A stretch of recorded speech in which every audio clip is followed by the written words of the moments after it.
چت جی پی تی گفت این کارو نکنم، اما من انجامش میدم. این اولین ویدیوی منه. سلام. البته توی این چنل ببین، من قبلا 2 تا چنل دیگه زده بودم که نمیدونم چرا به اندازه کافی خوب نبودم یا شانس، نمیدونم. اما خب اون دوتا رو ویدیوهای بلند میذاشتم و اینجا ویدیوهای شورت یا کوتاه. با این فرق که اینجا استایل تمام ویدیوها همینطوری و به سبک کمیک بوک یا گرافیک نوبلاست. اما چرا این سبک؟ چون وقتی بچه بودم همیشه میگفتم چرا توی ایران کمیک بوک نداری. وقتی سر کلاس بودم میگفتم چرا همه چی رو به این سبک به ما یاد نمیدن که جذاب شو بشینیم بخونیم. و اینکه من کلا از این کنتراست رنگی خوشم میاد. همیشه همه چی توی این کنتراست رنگی جذاب‌تره برام و بک‌گراندیه. و چون هم استایل تصویری و هم داستان ویدیوها رو دوست دارم، ترجیح دادم که اگر قراره دوباره شکست بخورم، حداقل کاری رو که دوست داشتم و انجام داده باشم. با اینکه چت جی پی تی گفت نکن، جمینای گفت به نظرم جواب نمیده و حتی رفیقم گفت به نظرم جواب نمیده داش. اما ابرقدرت پروردگار یکتاست و اگر بخواد میشه. گفتم داستان ویدیوها، اما داستانشون چیه؟ خلاصه و کوتاه بخوام بگم میشه اینکه چرا به فلان چیز میگیم فلان چیز. قراره ببرمتون به زمانی که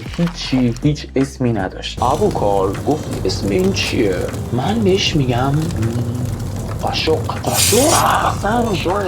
اصلا دیده. این که توی 1 دقیقه بفهمی چرا به هر چیزی که توی زندگیمون برخورد میکنیم این اسم رو دادن و اون داستانهای پشتش بی نهایت جذابه. اینو بهت قول میدم. و همینطور توی 1 دقیقه انقدر اطلاعات به دست میاری که حداقل نیم ساعت میتونی راجبش پیش کسایی که خوشت میاد حرف بزنی. اسم من محمد و در نهایت دوستتون دارم و امیدوارم ویدیوهای بعدیمو ببینید.